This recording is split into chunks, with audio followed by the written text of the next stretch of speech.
Se você é fã de Hunter x Hunter ou do Togashi, assim como eu, então você já deve ter ouvido falar das calamidades de Hunter x Hunter. E é isso que o Daniel Moraes vai trazer nesse vídeo aqui. Se liga só, tudo sobre as 5 calamidades, as criaturas mais poderosas de Hunter x Hunter. Já tô deixando o like, eu já recomendo muito o canal dele porque realmente ele é muito bom analisando e tipo, destrinchando personagens ou animes. Mas eu vou falar pra você, eu não faço ideia de quais são as 5 calamidades. Eu não tô lendo todo esse capítulo negro, então, esse capítulo negro não, essa viagem ao continente negro e capítulo negro é de Yu Yu Hakusho. E eu vou falar a real pra vocês, mano. Eu vou tomar muito spoiler aqui. Mas eu quero assistir esse vídeo porque, mano, me despertou demais a curiosidade. Então, se isso não vale o seu like, irmão, não sei o que vale, na moral. Mas de qualquer maneira, vamos dar play porque eu quero saber o que são essas 5 calamidades. Vamos lá. Até esse momento, a maior ameaça que a gente já viu em Hunter x Hunter foi a das formigas quimera, com um nível de poder Sim. totalmente diferente entre si, já que na base a gente tinha formigas com esse nível de poder e lá em cima, no topo, a gente tinha esse aqui, com uma capacidade destrutiva gigantesca, a ponto do humano mais forte de todos ter que se sacrificar para poder derrotar o rei. Só que apesar do que pode parecer, principalmente para quem só viu o anime, as formigas quimera não eram nem de longe a maior ameaça que existe nesse universo, já que Olha que bizarro isso. As formigas quimera não era nem a maior ameaça desse universo. E elas, mano, sobrepujaram em nível de força realmente o humano mais forte de todos, que é o Netero, que só ganhou por causa, mano, daquela bomba implantada com veneno. Senão não tinha ganhado também. o lugar de onde elas vieram, o continente negro, é um lugar muito mais perigoso e sombrio, onde outras criaturas muito mais poderosas vivem. Essas são as 5 calamidades do continente negro, as maiores ameaças que a humanidade já conheceu. E por isso Cara, e detalhe, tá? É muito interessante essa quebra que o Togashi fez de apresentar um vilão muito absurdo, tipo Meruem, ou então a Guarda Real, os Formigas Quimera, e depois mostrar que eles não eram tão fortes assim comparado com o universo todo. Isso aconteceu em Yu Yu Hakusho, quando Toguro, o vilão absoluto, mano, que lutou até a morte contra o Yusuke, depois foi ranqueado como nível B superior, sendo que ainda tinha o A e o S. Mano, aquilo lá foi de explodir a cabeça. E o Hunter x Hunter tá sendo feito do mesmo jeito, pelo menos esse ponto. nesse vídeo aqui a gente vai explorar tudo sobre elas, os seus poderes, o porquê elas são tão perigosas, qual o item especial que cada uma delas guarda, pra assim, no fim de tudo, a gente entender por que perto dessas calamidades o Meruem é literalmente só uma formiga. Caraca, o Meruem é só uma formiga, hein? Para Caraca, começar, vamos pesado. dar o contexto. O que exatamente é o continente negro? Esse é um lugar que vai muito além do mundo conhecido em Hunter x Hunter, o mundo comum. O mapa do mundo de Hunter x Hunter tem uma estrutura que faz ele ser totalmente diferente do nosso mapa aqui no mundo real. Já Sim. que todas as ilhas, os continentes, os países, tudo que a gente viu no anime e no mangá de Hunter x Hunter acontece aqui, nessa pequena faixa de terra no meio de um mar gigantesco, que na verdade é nada mais nada menos que um lago chamado Mobius. E esse lago, por sua vez, fica no centro do continente negro. Ou seja, toda a história que a gente acompanha acontece nessa faixinha de terra super minúscula e todo o restante ao redor é o continente negro, que dá pra gente uma porção de tudo que deve existir lá fora. Os Caraca. pesquisadores mais interessados no continente negro acreditam que a raça humana em si aparentemente migrou do continente negro para o continente comum, ou essa ilha dentro do lago Mobius. Eles também acreditam que as bestas mágicas, aquelas criaturas que parecem animais diferenciados do mundo de Hunter x Hunter, também tiveram sua origem no continente negro. E por mais que uma parte da humanidade tenha assim conhecimento sobre o continente negro, pelo menos da sua existência, viajar para lá é um tabu absoluto, já que todas as vezes que a humanidade tentava chegar lá, algum desastre natural acontecia. E por conta disso, o V5, que é basicamente um grupo de nações que comanda o mundo de Hunter x Hunter, estabeleceu uma regra proibindo qualquer tipo de visita para o continente sombrio há mais de 200 anos. Mas é aquilo, Mas ó, eu vou ser bem sincero, é tipo... Me... Ó, ó, Alex aí querendo participar da conversa. Eu vou ser bem sincero, eu particularmente não imaginava que aquele universo rico de Hunter x Hunter é literalmente só um pequeno grão de areia naquele gigante mundo lá. E é assim, é muito interessante porque ou o Togashi é terraplanista, tá ligado? Que é tudo plano, ou então aquele mundo ainda é muito maior do que o que a gente tá vendo. Isso é bizarro demais. Demais, demais, demais. E, cara, que da hora que é assim. Que da hora que é assim. É muito interessante. Ele mostra. É tipo como se fosse uma referência à insignificância da humanidade. Tá ligado? perante um universo tão rico e denso. Ele criou a gente como uma poeira cósmica, só que dentro de um mundo é, terrestre, tá ligado? De um global. É muito interessante o jeito que ele fez. Cara, é absolutamente genial. Das principais características humanas é a curiosidade. E por isso, mesmo depois dessa proibição, quase 150 viagens foram realizadas para lá, ou pelo menos tentativas. Caraca. Já que dessas 149, só 5 foram bem sucedidas e tiveram alguns sobreviventes. E quando eu falo que tiveram alguns sobreviventes, eu não tô exagerando, foram só 28 de um total de 70 mil, o que dá uma taxa de sobrevivência de 0,04%, só para mostrar o quão absurdo é o continente negro. E quem conseguiu realmente sobreviver a essas expedições foram só seres humanos top tier, super fodas, tipo o Isaac Netero, o Bion Netero, que é o filho dele, o Zigzold, que só seres top de linha. E para além disso, o continente negro ainda tem mais uma característica, uma exigência quase, que eu vejo ser muito pouco comentada, principalmente aqui no YouTube, que é a necessidade de um guia. O guia é basicamente um ser espiritual convocado pelo Guardião, uma raça de bestas mágicas que tem a única conexão conhecida com o continente negro. Eles agem basicamente como intermediadores, atravessadores, que levam as pessoas até lá, e sem eles seria impossível qualquer humano ter pisado no continente negro nem sequer uma vez. E nesse ponto, depois de ouvir tudo isso, todas as dificuldades, as ameaças, a pergunta mais comum é por quê? Por que os seres humanos querem continuar voltando para lá insistindo nesse erro? É a mesma pergunta. Por que os seres humanos querem ir pro universo? A gente quer dominar o desconhecido, mano. A gente quer conhecer o desconhecido. É isso. E a resposta, para além da mais pura e simples curiosidade, é que em cada uma dessas 5 visitas eles descobriram um item raro, um item mágico que não existe aqui no continente comum. Cada um desses itens tem o potencial de mudar a história da humanidade completamente. Caraca, só que como nem tudo são flores, junto com cada um desses itens, eles também descobriram uma criatura que protegia esse item. São exatamente essas criaturas que foram chamadas de as 5 calamidades, ou as 5 grandes ameaças à humanidade. Brion, Zobai, Ai, Papi e Hellbell. Então a partir de agora, nesse momento do vídeo, a gente vai falar de cada uma das calamidades, o seu ranking de ameaças, seu poder, sua capacidade destrutiva, tudo que a gente sabe sobre elas, além desse item raro que cada uma protege. E pra... O interessante é isso, gente. O ser humano, e tipo assim, mano, é como se fosse na época das cruzadas, ou então da expansão global, através daquela época marítima, onde foi descoberto as Américas e tudo mais.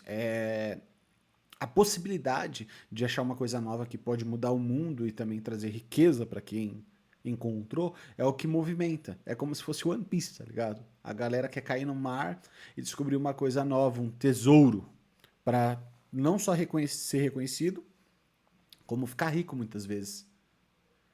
E, cara, realmente faz todo sentido, é muito louco. Para isso, a gente precisa entender o conceito básico por trás do ranking de ameaça em Hunter x Hunter. Essa é uma classificação que vai de A até E, sendo A o mais perigoso de todos e E o menos perigoso. E esse é um detalhe simples, mas que é muito importante. Esse aqui não é um ranking de poder. É um ranking de ameaça à humanidade. Então, por exemplo, uma doença que é muito transmissível e muito letal vai poder ter uma classificação maior do que um monstro super forte, por exemplo. E um outro detalhe que também é importante é que cada uma dessas letras também podem ter variações, tipo B+, C1, C2 e por aí vai. Essas letras são usadas para classificar um sistema de 5 categorias diferentes com as características de cada ser. O primeiro é o nível de agressividade contra os humanos, a quantidade desses seres, a fecundidade, que é a capacidade de se reproduzir, e por fim, a ameaça de dano corporal. Essa é a forma que a humanidade desenvolveu para poder lidar. Vou até dar uma lidinha, mano. Fecundidade, as formigas quimera devia ser bizarros.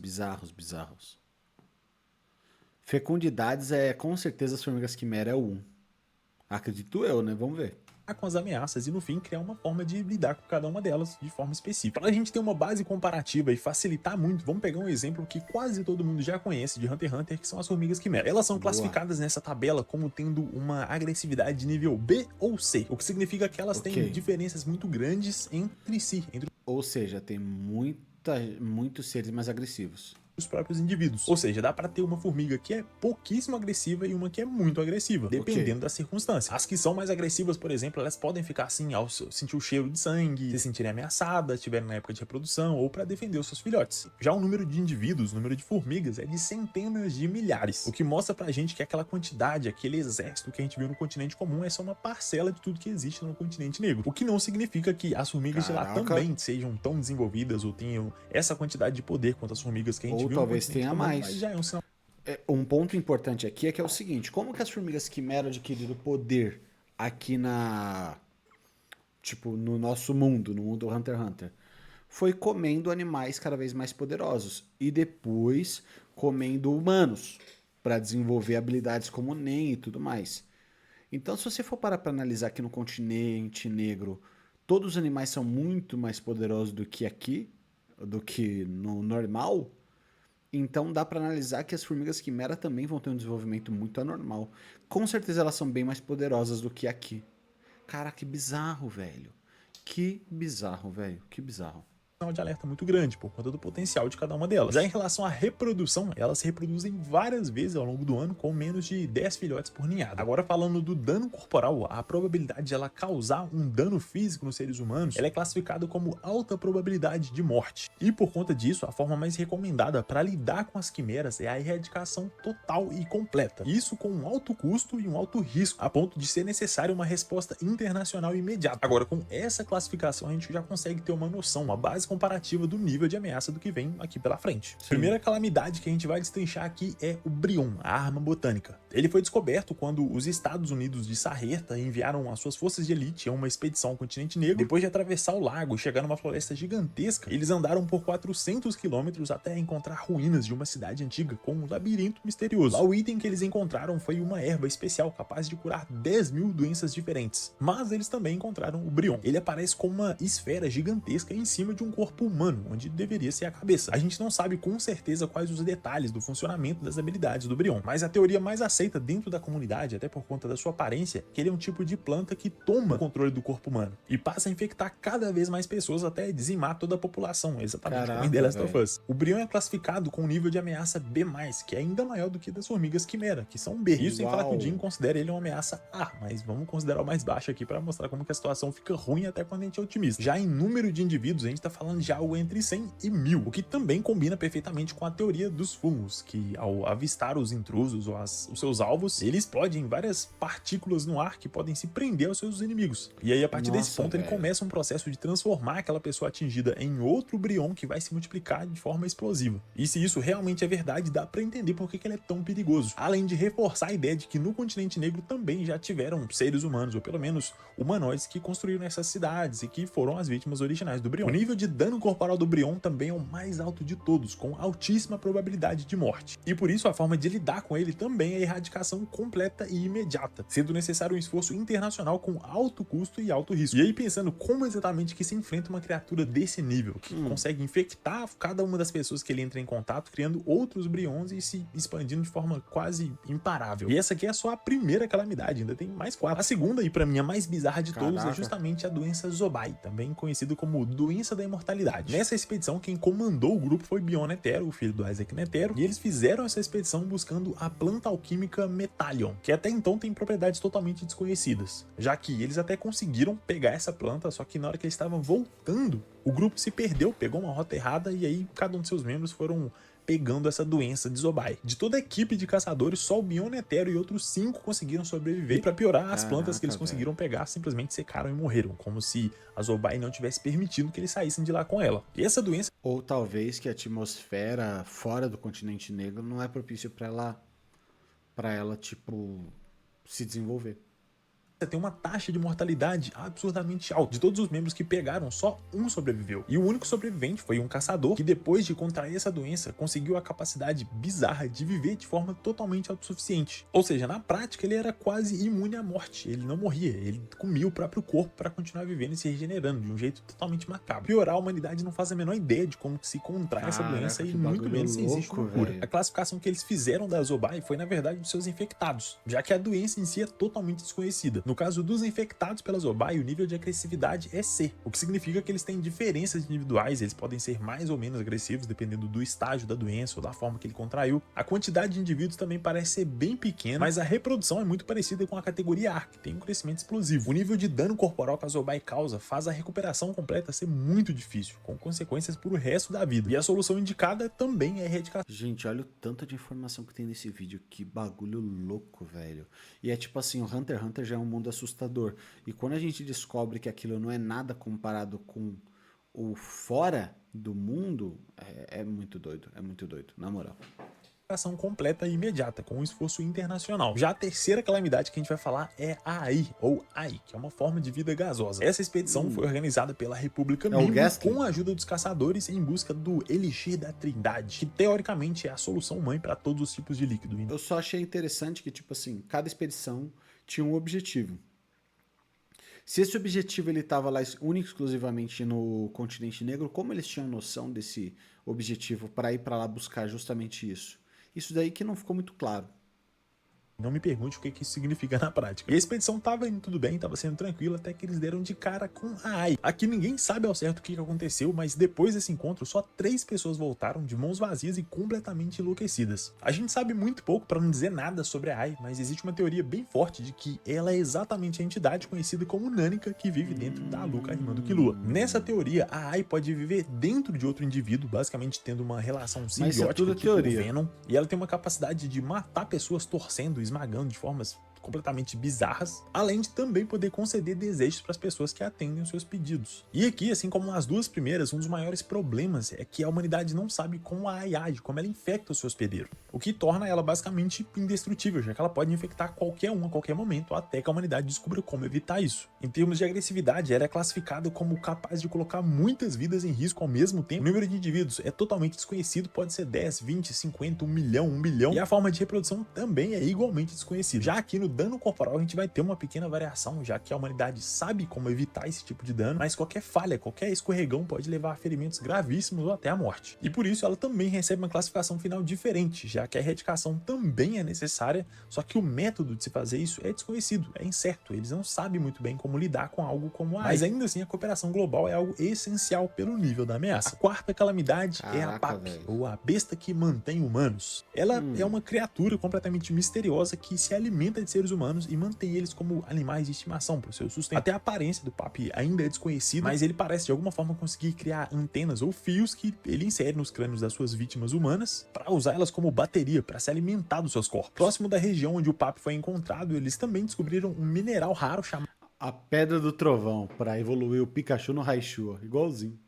rocha não tribulada, na falta de uma tradução melhor, que uma vez que é submerso na água, mesmo com uma pequena gota, ele pode gerar mais de 20 mil kW de energia por um dia inteiro. Então dá pra entender por que ele é tão valioso assim. Caraca. O problema é que assim que eles entraram nessa região e começaram a coletar essas pedras, o PAP apareceu e começou a destruir todo mundo sem nenhum esforço, deixando só 7 sobreviventes. As suas vítimas são reduzidas ao tamanho de bonecas, de uma forma super bizarra, e todos têm aquela anteninha ligada ao PAP para servir de alimento para ele. O nome completo que a criatura recebeu é Na verdade, então, esse bonequinho que a gente achou que era o bonequinho, na verdade é o humano é que ele se alimentou, é isso? Que doideira.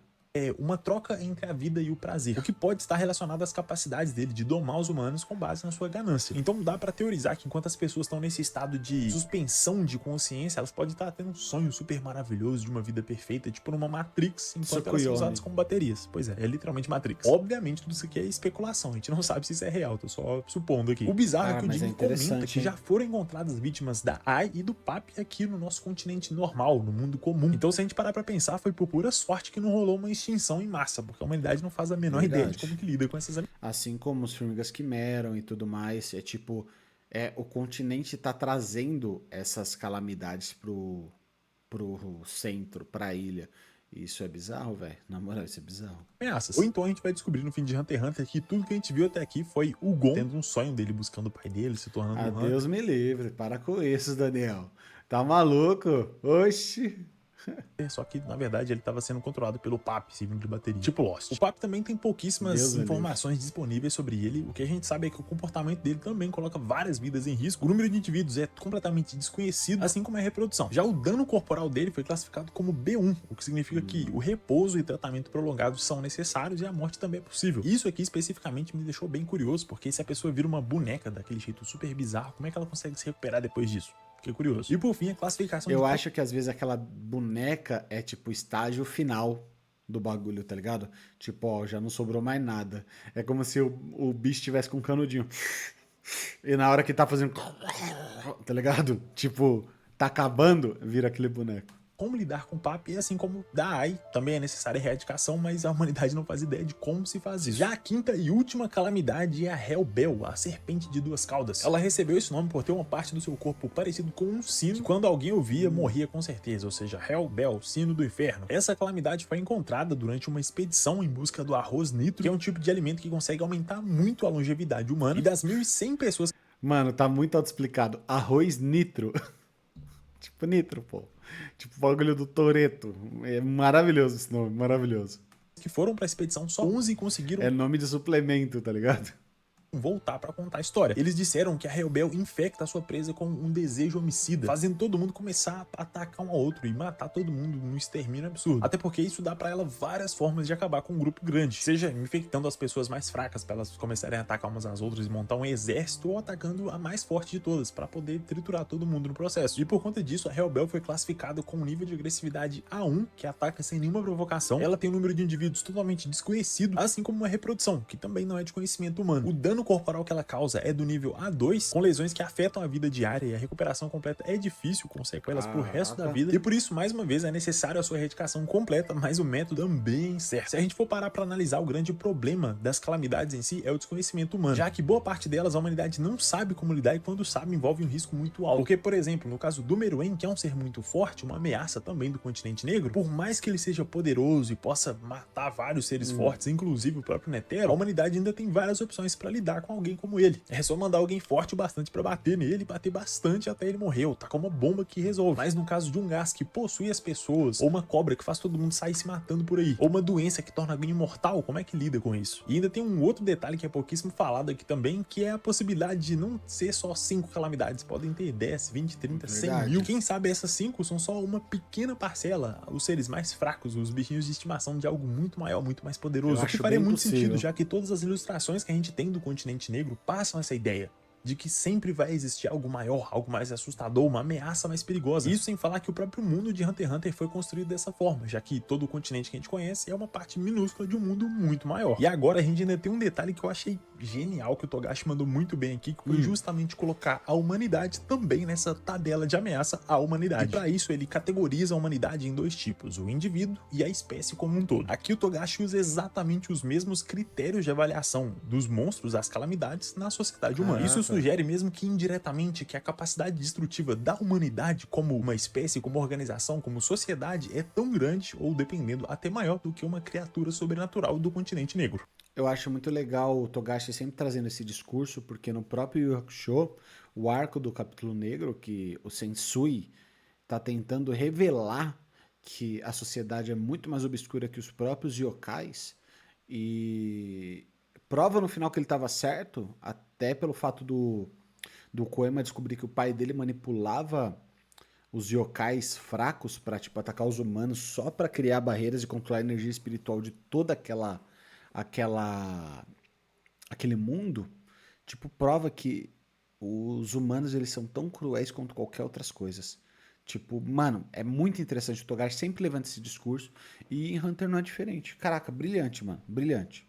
E essa é uma forma bem sutil de indicar que talvez o pior inimigo da humanidade possa ser justamente a própria humanidade. Para começar, bora olhar para a classificação da humanidade enquanto indivíduo, para cada humano separadamente. Quando a gente fala de agressividade, o ser humano enquanto indivíduo é classificado na categoria C, o que significa que podem existir alguns indivíduos que são mais pacifistas, mais tranquilos, que não vão arrumar confusão, enquanto outros vão atacar sem nenhuma razão aparente. Já quando a gente fala em quantidade, é o mais simples, já que o parâmetro é humano, então é a quantidade de seres humanos, e a fertilidade segue exatamente a mesma lógica. Já o nível de dano corporal varia de B a E, o que significa que os seres humanos sabem como evitar esse dano, só que uma falha, um deslize pode levar a ferimentos gravíssimos ou até a morte. E mesmo no caso de uma vítima dessa ameaça sobreviver, a recuperação completa é muito difícil, com consequências pro resto da vida. Eu acho que essa aqui pra mim é a categoria que deixa mais claro quanto a humanidade, ainda que enquanto indivíduos estão muito próximos de uma calamidade, de uma ameaça à própria humanidade, já que a descrição da capacidade de causar dano corporal se encaixa perfeitamente perfeitamente tanto para uma criatura bizarra que vive no continente negro, quanto para um ser humano que vive aí do seu lado. Já que qualquer deslize, qualquer erro, se você pegar uma rua errada, falar de um jeito diferente com alguém, ou só encontrar alguém num dia ruim, pode acabar tendo consequências horríveis, incluindo a morte. E por conta disso, a classificação final da humanidade enquanto indivíduos é o nível C. E olha só que interessante, isso significa que medidas imediatas são necessárias, mas uma resposta local é suficiente. Ou seja, o nível de ameaça humana requer uma resposta imediata, porque representa um perigo real para a humanidade. E aí é só a gente pensar em alguém como o Pariston, ou o Crollo, ou sei lá, o Hisoka, que estão tocando puteiro por aí pelos seus próprios objetivos e podem sim representar um risco para a humanidade, ou pelo menos para as pessoas naquela localidade. Agora, já partindo para a humanidade enquanto espécie, todo o grupo, o coletivo, o nível de agressividade é B, podendo chegar no nível A, o que significa que dependendo da situação, a humanidade inteira pode acabar atacando sem provocação. Ou seja, isso daí, cara, é um aspecto de tipo que massa e volume, tipo, é reflexo de ignorância. Muito louco isso. O que inclusive é o que a gente vê na maioria dos filmes de alienígena. Quando o alienígena chega aqui, por mais pacífico que ele seja, a humanidade vai querer atacar por se sentir ameaçada. É um instinto natural. O número de indivíduos e a reprodução também segue a mesma lógica, já que o parâmetro é a humanidade. Já o dano corporal da humanidade enquanto espécie chega no nível A, o mais alto de todos, com altíssima probabilidade de morte. Ou nos casos que são mais leves, quando ela é classificada na categoria C, a recuperação leva dias com medicamento e tratamento intensivo. E aqui chega o ponto mais interessante dessa comparação, que o Togashi acertou na veia. A classificação final da humanidade fica entre A e B, exatamente as mesmas categorias das outras 5 calamidades do continente negro. Isso mostra pra gente que o indivíduo humano pode até ser comparado a um animal selvagem que age por puro instinto e não representa tão grande ameaça assim. Já uma nação inteira, um grupo grande de pessoas, pode sim ser considerado uma ameaça tão grande quanto uma calamidade. Que deixa bem claro pra gente que a força da humanidade, ou talvez a principal força, tá justamente no poder coletivo. Na prática, isso significa que a tendência, o desenvolvimento humano de se organizar como uma sociedade cria um potencial destrutivo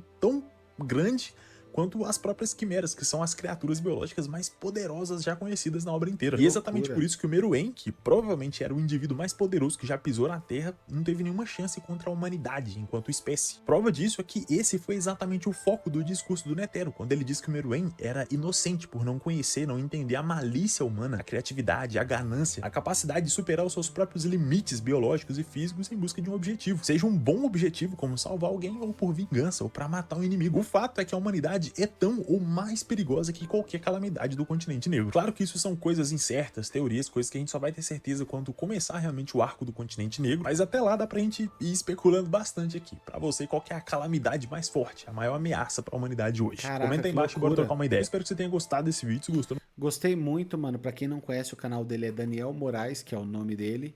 Tem a fotinha do Kilu aqui, tá ligado? Eu já sou inscrito, já curti, mano. Vou deixar o vídeo, o canal dele e o vídeo dele na descrição. E, mano, sem mais delongas. Se você não conhece o meu canal, que é o canal principal, o canal Vini TV, também vai estar aqui na descrição e no final desse vídeo. E até amanhã, hein? Falou!